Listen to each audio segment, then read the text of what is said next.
ఓం సాయిరాం. బాబా భక్తులందరికీ కూడా నమస్కారం అండి. అందరూ కూడా సుఖంగా సంతోషంగా ఎప్పుడూ కూడా ఆనందంగా ఉండాలి అని చెప్పి ఆ బాబాగారి తరపున నేను కూడా మనస్ఫూర్తిగా కోరుకుంటున్నాను. ఈరోజు బాబాగారు అందించే సందేశం ఏంటి అంటే కనుక, తల్లి, రేపు రాత్రికి నీ ఇంట్లో దాగి ఉన్న ఈ శక్తి బయటికి వెళ్ళిపోబోతోంది. ఆలస్యం చేయకుండా వెంటనే ఆ శక్తి ఎవరో తెలుసుకో, ఎందుకు వెళ్ళిపోబోతుందో తెలుసుకో, ఇదంతా కూడా నీకు తెలిసి తీరాలి తల్లి అని చెప్పి ఏదో తెలియని సందేశాన్ని ఈరోజు బాబాగారు మనకు అందించడానికి మన ముందుకు వచ్చారండి. మరి బాబాగారు ఏ సందేశం అందించినా కూడా అది మన భవిష్యత్తుకు పునాది అని చెప్పి మనందరికీ కూడా తెలిసిన విషయమే కదా.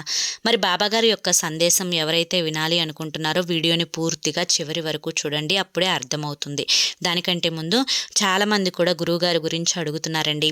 అక్క, ఎన్నో రకాల సమస్యలతో మేము సతమతమైపోతున్నాము, మీకు తెలిసిన గురువుగారు ఎవరన్నా ఉంటే చెప్పండి అక్క అని చెప్పి అడుగుతున్నారు.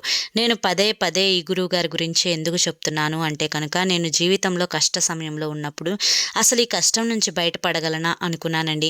అటువంటి సమయంలో గురువుగారిని కాంటాక్ట్ అయ్యాను. గురువుగారు చేసిన పూజల వల్ల ఆ కష్టం నుంచి నేను చాలా తేలికగా బయటపడి ఈ రోజున ఆనందంగా జీవితంలో ముందడుగు వేస్తున్నాను. అలాగే మీ జీవితాలలో ఎటువంటి సమస్యలున్నా కానీ శ్రీ షిరిడి సాయిబాబా ఆశీస్సులతో జ్యోతిష్యం చెప్పబడను. గురూజీ శివరామరాజు గారు. Phone number 995994225552. మీరు ఇప్పటి వరకు ఎన్నో చోట్ల జ్యోతిష్యం చెప్పించుకొని మీరు ఆశించిన మార్పులు మీ జీవితాలలో జరగలేదని చెప్పి బాధపడి ఉంటారు. కానీ ఇక్కడ అస్సలు అలా జరగదండి. మీ సమస్యలు ఏవైతే ఉన్నాయో, ప్రేమ, పెళ్లి, ఉద్యోగం, రాజకీయం, సంతానం లేక ఇబ్బంది పడుతున్నా, భార్యాభర్తల మధ్య గొడవలున్నా, అప్పుల సమస్యలున్నా, శత్రువుల సమస్యలున్నా, అవేంటో మీరు గురువుగారికి వివరించి చెప్పినట్లయితే గురువుగారు వాటికి తగిన పూజలు చేసి మీకు రోజులలోనే పరిష్కారాన్ని చూపిస్తారు.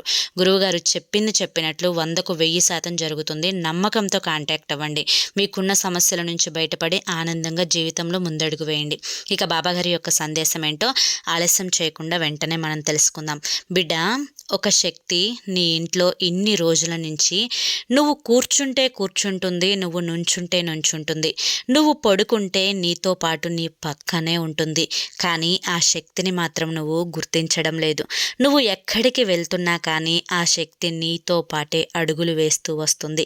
నువ్వు చేస్తున్న ప్రతి పనిలో కూడా ఆ శక్తి నీతో పాటే ఉంటుంది. అయినా కూడా నువ్వు గుర్తుపట్టడం లేదు. ఆ శక్తి నీతో ఏదో చెప్పాలి అని చెప్పి అనుకుంటుంది, కానీ నువ్వు అర్థం చేసుకునే ప్రయత్నమే చేయడం లేదు. ఈ రోజున నా వాక్కు ద్వారా ఆ శక్తి నీతో మాట్లాడడానికి నీ ముందుకు వచ్చింది. బిడ్డ, ఇది కూడా నువ్వు వినకపోతే ఈరోజు సాయంత్రానికి ఆ శక్తి, రేపు సాయంత్రానికి ఆ శక్తి నీ నుంచి, అంటే నీ ఇంటి నుంచి పూర్తిగా బయటికి వెళ్ళిపోతుంది. కాబట్టి నువ్వు ఆ శక్తి ఎవరో తెలుసుకోవాలి. ఎందుకు వెళ్ళిపోవాలి అని చెప్పి అనుకుంటుందో కూడా నువ్వు పూర్తిగా తెలుసుకోవాలి. అలా తెలుసుకున్నప్పుడు మాత్రమే ఆ శక్తికి ఒక ప్రాధాన్యత ఏంటో నీకు పూర్తిగా అర్థమవుతుంది. బిడ్డ, ఎన్నో కష్టాలు వస్తున్నాయి, ఎన్నో బాధలని పడుతున్నావు, జీవితంలో ఎన్నో అనుభవాలని కూడా చూసావు. అన్ని కష్టాల నుంచి, అన్ని బాధల నుంచి, అన్ని అనుభవాల నుంచి ఏదో ఒకటి నువ్వు నేర్చుకుంటూనే జీవితంలో ముందడుగు వేస్తూ ఉన్నావు. బిడ్డ, అయితే ప్రతి కష్టం కూడా నీకు ఏదో ఒక గుణపాఠాన్ని నేర్పించే ఉంటుంది కదా. ఈ కష్టం అనేది మళ్ళీ తిరిగి జీవితంలోకి రాకుండా ఉండాలి అంటే ఏం చెయ్యాలో కూడా నీకు బాగా తెలుసు కదా. అయితే జాగ్రత్తగా ఉండమ్మా. ఈ శక్తి నీకు ఎప్పుడు కష్టం వచ్చినా కూడా అది నీ వెనుకే ఉంటుంది. నువ్వు ఎప్పుడు ఏడుస్తున్నా కూడా నీతో పాటే నీ కన్నీటిని చూస్తూ ఉంటుంది. బిడ్డ, ఈ యొక్క కష్టము, ఈ యొక్క బాధ, ఇవన్నీ కూడా పూర్తిగా తొలగిపోవాలి అంటే ఆ శక్తి గురించి నువ్వు పూర్తిగా తెలుసుకోవాల్సిందే. బిడ్డ, నీ యొక్క మనస్తత్వం చాలా మంచిది తల్లి. ఎప్పుడు కూడా అందరూ బాగుండాలి అని చెప్పి అనుకుంటూ ఉంటావు. అందులో నువ్వు కూడా ఉండాలి అని చెప్పి కోరుకుంటూ ఉంటావు. నీ మనసులో ఎటువంటి ఈర్ష్య కానీ, కుళ్ళు కానీ, ఎటువంటి చెడు ప్రభావాలు కానీ, ఎదుటి వారిని నాశనం చెయ్యాలి అనే దురాలోచన కానీ ఏవి కూడా నీ మీద ఉండవు, నీ మనసులో ఉండవు. ప్రతి నిత్యం కూడా నీ కోసం, నీ కుటుంబం కోసం, నీ భర్త లేదా నీ భార్య బిడ్డల కోసం మాత్రమే తపన పడిపోతూ ఉంటావు, ఆలోచించుకుంటూ ఉంటావు. వారి కోసం ఎంతటి త్యాగమైనా చేస్తావు, ఎంతటి కష్టాన్నైనా కూడా భరిస్తూ ముందుకు అడుగు వేస్తూ ఉన్నావు. ఈ మధ్యలో కొన్ని సమస్యలనేవి నిన్ను పట్టి పీడిస్తూ ఉన్నాయి. ఆ సమస్యలన్నీ కూడా ఎలా దూరం అవుతాయో తెలియని గందరగోళ స్థితిలో నీ మనసు అనేది ఆలోచిస్తూ ఉంది. ఇన్ని సమస్యలన్నీ చుట్టుముట్టి నిన్ను వెంటాడి వేధిస్తూ ఉంటే అప్పుడు బాబా, నువ్వు నా వెనుక ఉండు బాబా, ఈ కష్టాన్ని తట్టుకోలేకపోతున్నానయ్యా, ఈ బాధలన్నీ భరించలేకపోతున్నానయ్యా, నువ్వు నాతోనే ఉండాలి బాబా అని చెప్పి నన్ను ప్రాధేయపడి ఎప్పటికప్పుడు అడుగుతూ ఉన్నావు. బిడ్డ, అయితే నీ సమస్యలన్నీ తీర్చడానికి ఈ బాబా ఉన్నారు అని చెప్పి నువ్వు నన్ను నమ్ముతున్నావు కదా. నీ యొక్క కష్టం ప్రతీదీ కూడా తీర్చడానికి నువ్వు నన్ను ప్రతి నిత్యం కూడా నా నామస్మరణాన్ని నువ్వు పఠిస్తూ ఉన్నావు కదా. అయితే ఇంకెందుకు భయం చెప్పు, ఇంకెందుకు నీకు ఈ ఆలోచనలు చెప్పు.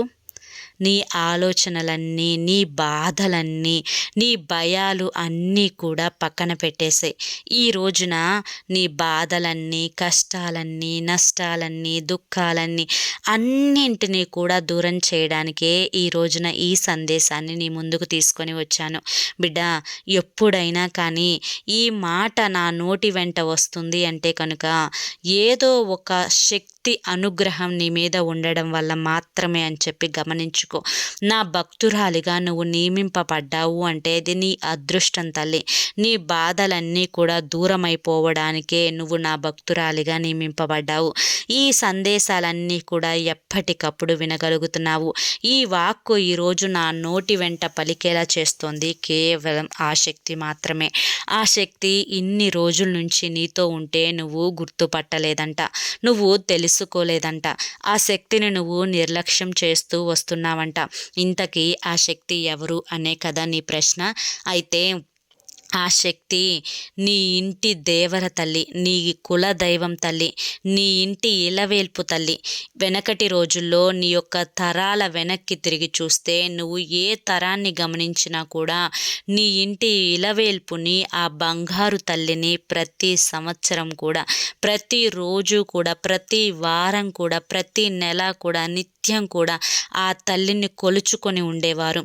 కష్టం వచ్చినా, నష్టం వచ్చినా, బాధ వచ్చినా, సంతోషం వచ్చినా, ఇంట్లో పెళ్ళొచ్చినా, ఏదన్నా పేరంటం వచ్చినా కూడా ముందు ఆ తల్లికే మొదటి శుభలేఖ వెళ్ళేది, ఆ తల్లికే మొదటి పిలుపు వెళ్ళేది. కానీ ఇప్పటి రోజుల్లో ఆ తల్లి ఎవరో కూడా గుర్తుపట్టడం లేదు.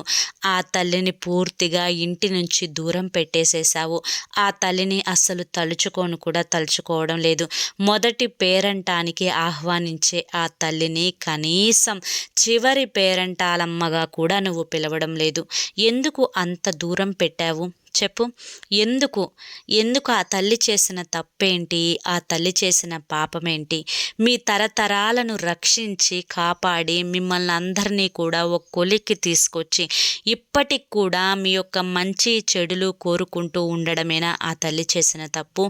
ఎందుకు ఆ తల్లికి మొదటి శుభవార్త కానీ, మొదటి శుభలేఖ కానీ, మొదటి పండుగ కానీ, ఏదైనా కానీ వెనకటి తరాలలో ఆ తల్లికి చెప్పి చేసేవాళ్ళు. ఇప్పుడు ఎందుకు ఆ తల్లితో అసలు మాట్లాడడమే లేదు, ఆ తల్లితో అసలు పలకడమే లేదు? నీకు ఆ తల్లికి ఏదన్నా గొడవ జరిగిందా తల్లి? లేదు కదా. మరెందుకు ఆ తల్లిని నువ్వు దూరం పెట్టేశావు? బిడ్డ, ఒక మాట చెప్తాను, జాగ్రత్తగా విను. ఆ తల్లి నువ్వు పడుకున్నా నీతో పాటే ఉంటుంది. నువ్వు కూర్చున్నా, నుంచున్నా, నువ్వు ఎక్కడికి వెళ్తున్నా కూడా ఆ తల్లి నీతో పాటే వస్తుందమ్మా. బిడ్డ, దీనంతటికీ కూడా కారణం, ఆ తల్లి నీతో ఉండటానికి గల కారణం, నువ్వు ఎప్పుడైనా కానీ ఆ తల్లిని గుర్తుపడతావేమోనని చెప్పి, నువ్వు ఎప్పుడైనా ఆ తల్లిని తలుచుకుంటావేమోనని చెప్పి ఆ తల్లి ఆశగా ఎదురు చూస్తుంది. బిడ్డ, తెలుసో తెలియకో ఈ మధ్య కొన్ని నష్టాలు జరిగాయి, కొన్ని బాధలు జరిగాయి. నీకు వెనకటి తరాల నుంచి కొన్ని దోషాలు అనేవి నిన్ను పట్టి పీడిస్తూ ఉన్నాయి. కొన్ని సర్పదోషాలు, కొన్ని జాతక దోషాలు, ఇవన్నీ కూడా నిన్ను వెంటాడుతూ ఉన్నాయి. ఆ దోషాలన్నింటి నుంచి తప్పించగల ఏకైక శక్తి నీ ఇంటి కులదైవం తల్లి. కాబట్టి వెంటనే ఆ కులదైవం పేరేంటి అని చెప్పి నీ పెద్దలని కూర్చోపెట్టుకొని నీ పెద్దలని అడిగి తెలుసుకో.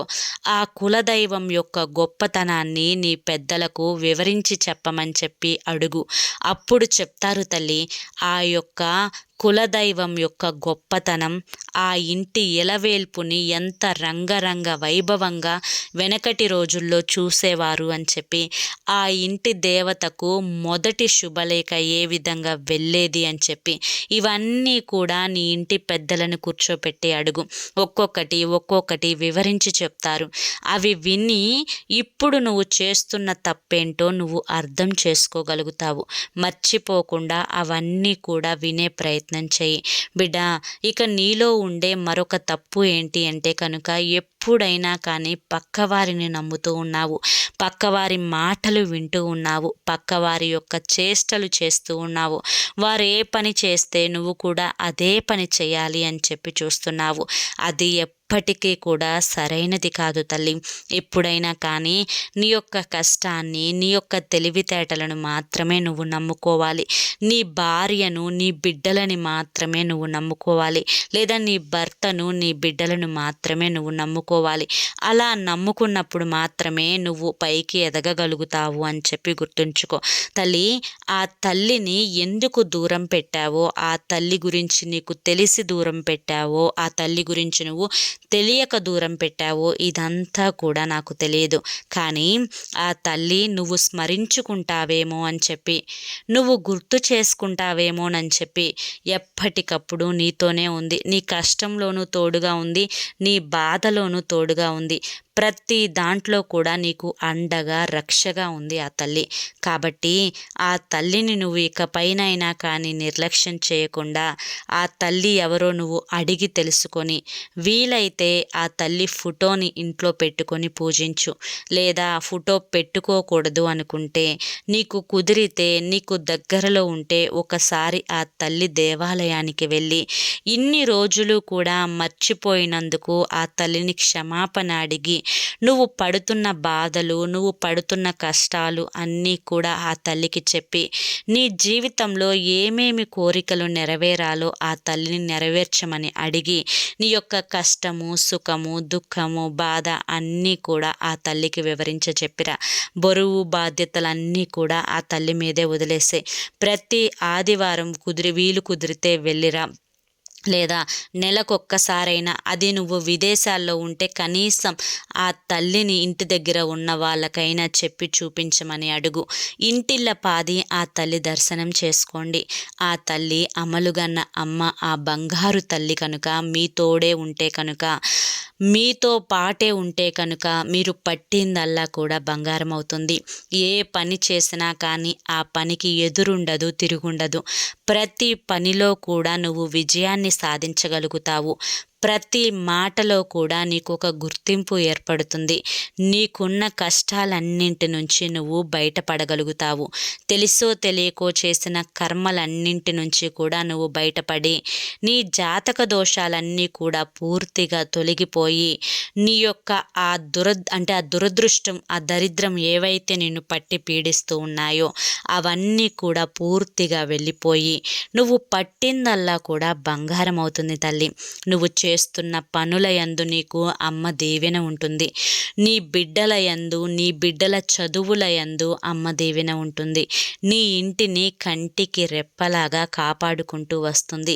ఒక మంచి జరిగినా, ఒక చెడు జరిగినా, ఏదైనా కానీ నాకంటే ముందుగా ఆ తల్లికి చెప్పుకో. ఎందుకంటే అమ్మ ఎప్పుడైనా కానీ బిడ్డల సంరక్షణను చూస్తూ ఉంటుంది. బిడ్డలకు ఏదైనా బాధ కలిగినా, ఏదైనా నొప్పి కలిగినా అమ్మ చూస్తూ తట్టుకోలేదు. అలాగే ఈ తల్లి కూడా కన్న తల్లి తర్వాత మరొక తల్లి అన్నమాట. కాబట్టి నీకెటువంటి కష్టం వచ్చినా, నష్టం వచ్చినా అమ్మ చూస్తూ ఉండదు. ఇప్పటి వరకు ఎన్నోసార్లు, ఎన్నో ప్రక్రియలలో, ఎన్నో పనులలో, ఎన్నో మాటలలో ఎక్కడికక్కడ నీకు గుర్తు చేయాలి అని చెప్పి ఆ తల్లి ఎంతో తపన పడింది. నీ జీవితంలో ఈ మధ్య కొన్ని కష్టాల నుంచి, కొన్ని నష్టాల నుంచి నువ్వు బయటకి తేరుకొని వచ్చావు అంటే, నువ్వు మర్చిపోయినా కూడా నా ఇంటి బిడ్డలు వీళ్ళు, నా ఇంటి బిడ్డలు కష్టపడకూడదు, నష్టపోకూడదు అని చెప్పి నిన్ను ఒడ్డుకు వేసేంత వరకు కూడా పోరాడింది ఆ తల్లి. నీకు గోరంత కష్టం మాత్రమే తెలుసు, కానీ కొండంత కష్టాన్ని ఆ తల్లి తప్పించి వేసింది. బిడ్డ, ఇప్పటికైనా కూడా నా సందేశం విన్న తరువాత కూడా నువ్వు ఆ తల్లిని గుర్తించి ఆ తల్లి ఎవరో తెలుసుకొని ఆ తల్లి దర్శనం కనుక నువ్వు చేసుకోకపోతే ఇక నువ్వు ఆ తల్లిని అవమానించినట్లే కదా తల్లి. ఎందుకంటే ఎన్నో రకాలుగా నీవు గుర్తుపట్టాలి అని చెప్పి, నువ్వు ఆ తల్లిని తలుచుకోవాలి అని చెప్పి ఎన్నో రకాలుగా ప్రయత్నించింది. ఈ రోజున నా నోటి ద్వారా కూడా చెప్పించింది.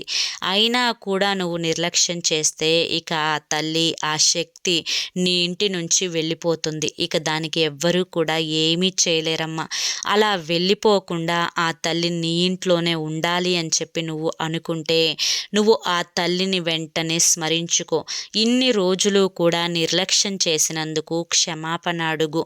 నీ కష్టాలు, నష్టాలు, దుఃఖాలు అన్నీ కూడా తల్లితో పంచుకో. నీ యొక్క వ్యాపారాల యందు, వృత్తి యందు, ఉద్యోగాల యందు, నీ బిడ్డల చదువు యందు, నీ యొక్క జాతక దోషాలు తొలగించేయందు, నీకున్న సర్పదోషాలు తొలగించేయందు, ప్రతి దానికి కూడా ఆ తల్లి సపోర్ట్ నీకు కావాలి. కాబట్టి నిర్లక్ష్యం చేయకుండా వెంటనే తలుచుకో. కుదిరితే దర్శించుకో, లేకపోతే ఫోటో పెట్టుకోవచ్చు అనుకుంటే ఫోటో పెట్టుకో. ఒకసారి అమ్మని చూడటానికి వెళ్ళిరా. కనీసం నీ మనసులో ఈ వీడియో విన్న తర్వాత అయినా కానీ ఆ తల్లి ఎవరో నీకు తెలియకపోతే నీ పెద్దలని కూర్చోబెట్టి ఆ తల్లి గురించి తెలుసుకో, మాట్లాడు. ఆ తల్లిని ఒక్కసారి కుటుంబంతో కలిసి దర్శించుకునే ప్రయత్నం చేయి తల్లి. లేకపోతే ఆ శక్తి నీ ఇంటి నుంచి వెళ్ళిపోతుంది. ఒక్కసారి కనుక ఆ శక్తి నీ ఇంటి నుంచి కనుక బయట అడుగు పెడితే మళ్ళీ తిరిగి రాదమ్మా. ఇక నువ్వు పడే కష్టాలు అనేవి ఎంత దారుణంగా ఉంటాయి అంటే కనుక ఆ శక్తి నీ ఇంటి నుంచి వెళ్ళిపోయిన తరువాత నీకు బాధలు, దుఃఖాలు, నష్టాలు, కష్టాలు, నీ వ్యాపారం యందు అనర్థాలు, ఆ నష్టాలు, ప్రతి దాంట్లో కూడా ఇలా చెప్పుకుంటూ పోతే అన్నీ కూడా నీకు అశుభాలే జరిగే అవకాశం ఉంది. కాబట్టి అంత దూరం తెచ్చుకోవద్దు. ఆ తల్లిని దయచేసి బయటికి పంపించొద్దు. ఆ శక్తిని నీ ఇంట్లోనే ఉండమని చెప్పి ప్రాధేయపడి అడుగు. అయ్యో, ఇన్ని సంవత్సరాల నుంచి నేను నిన్ను పట్టించుకోలేదమ్మా. నా ఇంటి దేవతవమ్మా నువ్వు, నా కులదైవానివమ్మా నువ్వు. నేను నిన్ను విడిచిపెట్టను తల్లి. తెలుసో తెలియకో చేసిన తప్పుల నుంచి నన్ను క్షమించమ్మా. నిన్ను మరిచినందుకు నన్ను క్షమించు తల్లి అని చెప్పి ప్రాధేయపడి బతిమిలాడుకొని ఆ తల్లిని కాలు బయట పెట్టకుండా ఎక్కడికక్కడ అడ్డగించేసాయి. ఎందుకంటే ఆ తల్లి శక్తి, ఆ శక్తి బయట అడుగు పెడితే ఎన్నో అనర్థాలు జరిగే అవకాశం ఉంది.